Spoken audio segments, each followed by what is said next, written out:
लाल जोड़े में सजी 23 साल की हर्षिता लंदन की चमक दमक का सपना देख रही, लेकिन जिस पति ने 7 फेरे लिए उसी ने उसके गले में फंदा डाल दिया। आज 2026 में भी आरोपी पंकज लावा खुशहाल घूम रहा है। कभी दिल्ली के एटीएम में दिखता है, कभी उसका फोन बरामद होता है, लेकिन वो खुद हाथ नहीं आता। क्या इस मासूम को इंसाफ मिलेगा? दोस्तों, स्वागत है आपका हमारी चैनल पर। थोड़ा सा सब्र करो, पहले आप चैनल को सब्सक्राइब कर लो और अब हम इस केस को स्टेप बाय स्टेप समझते हैं। आज की कहानी दिल्ली की बेटी हर्षिता ब्रेला की है। एक शादी जो खुशियां का पैगाम बनकर आई, लेकिन पुलिस रिकॉर्ड्स के अनुसार दहेज और हिंसा के आरोपों के बीच मौत में बदल गई। यूके पुलिस के अनुसार मुख्य आरोपी पंकज लामा है, जो भारत में फरार बताया जा रहा है। हर्षिता का जन्म दिल्ली के पालन विलेज साधारण कॉलोनी में हुआ। यह एक साधारण निचली मध्यवर्गीय इलाका है। संकीर्ण गलियां, छोटे छोटे घर, आसपास दुकानें और ऑटो स्टैंड। घर 2 से 3 कमरों का साधारण प्लाट था। आगे लिविंग एरिया, जहां सोफा, टीवी और छोटा सा पूजा घर। पीछे किचन और 2 बेडरूम, एक माता पिता का, दूसरा बेटियों का। बाहर छोटा सा आंगन, जहां हर्षिता अक्सर शाम को पढ़ती थी। परिवार में पिता सतवीर सिंह, जिन्हें साबरी ब्रेला भी कहा जाता है, पेशे से ड्राइवर, ऑटो या टैक्सी चलाते थे। उम्र लगभग 50 से 55 साल। माँ एक हाउसवाइफ, घर संभालने वाली। पड़ोसियों से अच्छा संबंध था। बड़ी बहन सोनिया शादीशुदा थी, अलग रहती थी, लेकिन हर्षिता से बेहद करीब थी। कुछ रिपोर्ट्स में एक भाई का भी जिक्र मिला है, जो काम करता था। घर का माहौल प्यार भरा था। सतवीर सिंह ने बेटियों को पढ़ाई के लिए पूरी मेहनत की, यहाँ तक कि शादी के लिए प्रॉपर्टी तक बेच दी। हर्षिता ब्रेला, उम्र 23 साल, 5 फुट 4 इंच कद, सावली रंगत और एक सादा मुस्कुराता चेहरा। बचपन से सपना टीचर बनने का। पढ़ाई विधवा विकास विद्यालय से स्कूलिंग, फिर दिल्ली यूनिवर्सिटी के श्री वेंकटेश्वर कॉलेज से हिंदी साहित्य में बीए ऑनर्स। इसके बाद एमडीयू रोहतक से बीएड की। शादी से पहले घर पर बच्चों का ट्यूशन पढ़ाती थी। पड़ोसी कहते बहुत प्यार से पढ़ाती है। यूके जाने पर वो सोचती थी वहां टीचिंग के और मौके मिलेंगे। आखिर उन आखिरी दिनों में क्या हुआ था? पुलिस ने क्या मिस किया और आरोपी कहां गायब हो गया? सपनों से भरी हर्षिता की जिंदगी में अचानक एक रिश्ता आया। एक ऐसा रिश्ता जो लंदन की चमक दमक वाला लेकर आया था, लेकिन यही वादा धीरे धीरे जहर बन गया।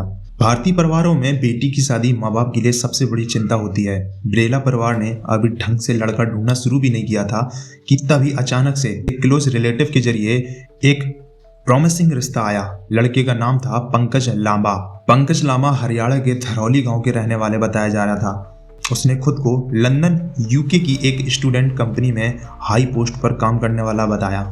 परिवार को यही लगा लड़का एनआरआई है, सेटल्ड है और भविष्य सुरक्षित है, लेकिन पुलिस जांच और बाद की जानकारी के अनुसार यह दावा पूरी तरह से सही नहीं था। असल में पंकज यूके में स्टूडेंट वीजा पर था और एक पिज्जा डिलीवरी बॉय था।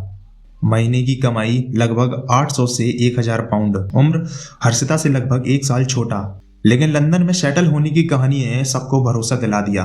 हर्षिता भी खुश थी। उसे लगा लंदन जाकर टीचिंग के बेहतर मौके मिलेंगे। नई जिंदगी, नए देश और नए सपने। किसी को अंदाजा नहीं था कि यह सपना सबसे बड़ा धोखा साबित होगा।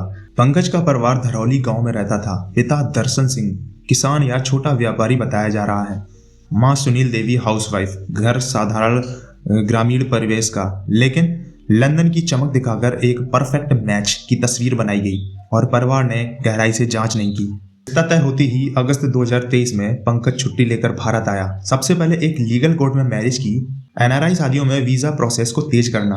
इसके बाद पंकज वापस यूके लौट गया। लगभग 8 महीने बाद 22 मार्च 2024 को दिल्ली के एक फार्म हाउस में हिंदी रीति रिवाज से धूमधाम से शादी हुई। हर्षिता लाल जोड़े में सजी, 7 फेरे, अग्नि, शिक्षा और नए जीवन के वादे। लेकिन इस शादी की कीमत बहुत भारी थी। हर्षिता के पिता सतवीर ने शादी के लिए अपनी प्रॉपर्टी तक बेच दी थी। नगद, गहने और घरेलू सामान, कुल मिलाकर करीब 10 से 15 लाख रुपए खर्च किए गए। विदाई के समय घर में आंसू थे, लेकिन मन में उम्मीद भी थी। शादी के लगभग 1 महीने बाद अप्रैल 2024 में हर्षिता का यूके वीजा आया और वो अपने पति के पास लंदन चली गई और दोनों रहने लगे इंग्लैंड के नॉर्थ हैम्पस्टनशायर डिस्ट्रिक्ट के कोबरे शहर में। एक अपार्टमेंट में 2 बेडरूम, छोटा किचन और लिविंग एरिया। शुरुआत में सब कुछ सामान्य लग रहा था। वीडियो कॉल्स में हर्षिता मुस्कुराती थी, सब ठीक है पापा, लेकिन यह खुशहाली सिर्फ दिखावा थी। घर के अंदर कुछ और ही चल रहा था। शादी के कुछ ही दिनों बाद हर्षिता बरेला की जिंदगी बाहर से तो सामान्य दिखती थी, लेकिन अंदर ही अंदर हालात बदलने लगे। पंकज लामा का व्यवहार धीरे धीरे अलग होने लगा। वो छोटी छोटी बातों पर गुस्सा करता, कभी पैसे को लेकर तो कभी हर्षिता की आज़ादी को लेकर सवाल उठाता। परिवार के मुताबिक हर्षिता ने शुरू में इन बातों को नज़रअंदाज किया। उसे लगा कि नई शादी है, समय के साथ सब ठीक हो जाएगा, लेकिन पंकज का शक बढ़ता जा रहा था। वो हर वक्त हर्षिता की गतिविधियों पर नजर रखने लगा। पंकज और हर्षिता के बीच कई बार बहस हुई। इन बहसों की वजह से सिर्फ घरेलू बातें नहीं थी, बल्कि पंकज का कंट्रोल करने वाला स्वभाव भी मिला। वो चाहता था कि हर्षिता उसकी मर्जी से चले, अपनी सोच और फैसले बदल दे। इसी दौरान हर्षिता ने अपने कुछ करीबी लोगों से बात की। उसने बताया कि उसे अपने ही घर में घुटन महसूस हो रही है। हालांकि उसने कभी खुलकर ये नहीं कहा उसे जान का खतरा है, लेकिन उसके शब्दों में डर साफ झलक रहा था। परिवार का कहना है कि अगर उन्हें उस समय हालात की गंभीरता का अंदाजा होता तो शायद वो हर्षिता को अपने पास बुला लेते, लेकिन किसी ने नहीं सोचा था कि मामला इस हद तक पहुंच जाएगा जहां एक शादी एक जान ले लेगी। यहीं से यह कहानी एक खतरनाक मोड़ ले लेती है, जहां शक, गुस्सा और नियंत्रण भावना धीरे धीरे एक अपराध की तरफ बढ़ती है। जिस रात हर्षिता बरेला की मौत हुई, उस रात सब कुछ बाहर से सामान्य लग रहा था। घर के अंदर कोई शोर नहीं, कोई चीख पुकार नहीं, और न ही किसी पड़ोसी को झगड़े की आवाज सुनाई दी। पुलिस जांच के मुताबिक उसी रात पंकज लामा और हर्षिता के बीच एक बार फिर से बहस हुई। इसका साफ जवाब किसी के पास नहीं था, लेकिन जांच में ये सामने आया कि मामला फिर से शक और कंट्रोल को लेकर था। कुछ ही देर बाद हर्षिता की मौत हो चुकी थी और शुरुआत में इसको आत्महत्या दिखाने की कोशिश की गई, लेकिन जिस तरह से घटनास्थल की स्थिति थी वो कई सवाल खड़े कर रही थी। कमरे में चीजें बिखरी हुई नहीं थी, लेकिन हालात सामान्य भी नहीं थे। जब हर्षिता का शव देखा गया तो परिवार को तुरंत शक हुआ। उनका कहना था कि हर्षिता ऐसी लड़की नहीं थी जो आत्महत्या जैसे कदम उठाए। उसके भविष्य के सपने थे, लंदन में नई जिंदगी की उम्मीद थी। पोस्टमार्टम रिपोर्ट ने शक को और गहरा कर दिया। रिपोर्ट में ऐसे संकेत मिले जो आत्महत्या से मेल नहीं खा रहे थे।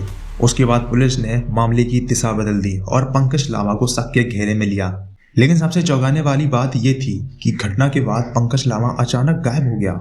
उसका फोन बंद था, लोकेशन बदल रही थी और वो पुलिस की पकड़ से बाहर था। यहीं से मामला सिर्फ एक घरेलू विवाद नहीं, बल्कि एक सोची समझी हत्या की जांच में बदल गया। और सवाल सिर्फ यही रह गया, क्या हर्षिता को इंसाफ मिलेगा?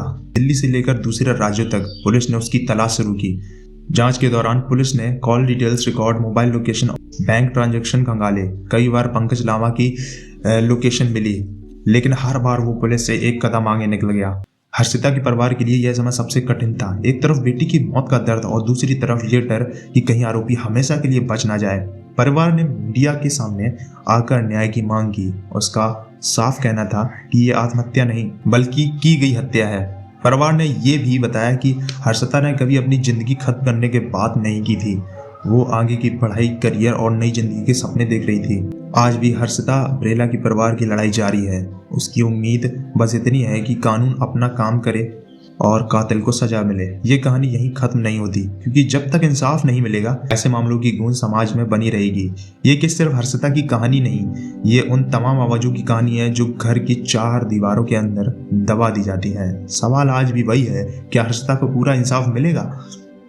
तो दोस्तों, आज के लिए इतना ही। अब हम मिलेंगे आपसे अगली वीडियो में। तब तक के लिए जय हिंद।